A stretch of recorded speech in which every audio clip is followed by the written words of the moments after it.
দিনের আলো নিবে এলো, সূর্যি ডোবে ডোবে, আকাশ ঘিরে মেঘ জুটেছে চাঁদের লোভে লোভে। মেঘের উপর মেঘ করেছে রঙের উপর রং, মন্দিরেতে কাসুর ঘণ্টা বাজলো ঢং ঢং। ওপারেতে বৃষ্টি এলো ঝাপসা গাছপালা, এপারেতে মেঘের মাথায় ১০০ মানিক জ্বালা।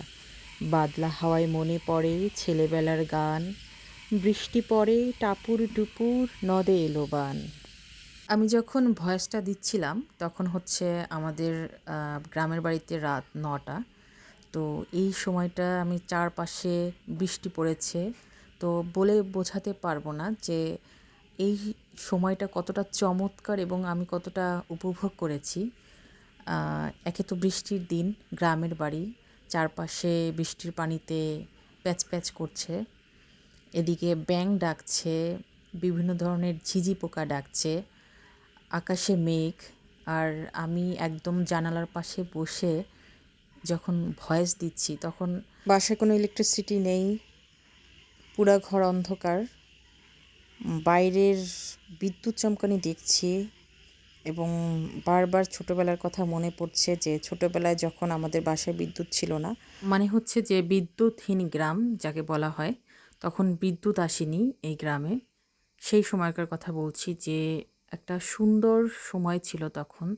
হেরিকেনের আলোতে আমরা সবাই পড়তে বসতাম, ল্যাম্প ধরানো হতো, মানে এইভাবেই সময়টা আসলে গিয়েছে।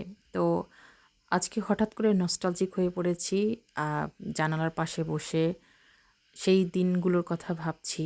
যেহেতু আজও বিদ্যুৎ নেই, মানে ইলেকট্রিসিটি চলে গেছে, আর সব কিছু মিলিয়ে একটা সুন্দর একটা স্মৃতিতে ছিলাম অনেকক্ষণ। তো সেটাই আসলে শেয়ার করা। তো যাই হোক, এই সময়টা ছিল একদম দুপুরবেলা আর বৃষ্টি আসার আগ মুহূর্তের সময়।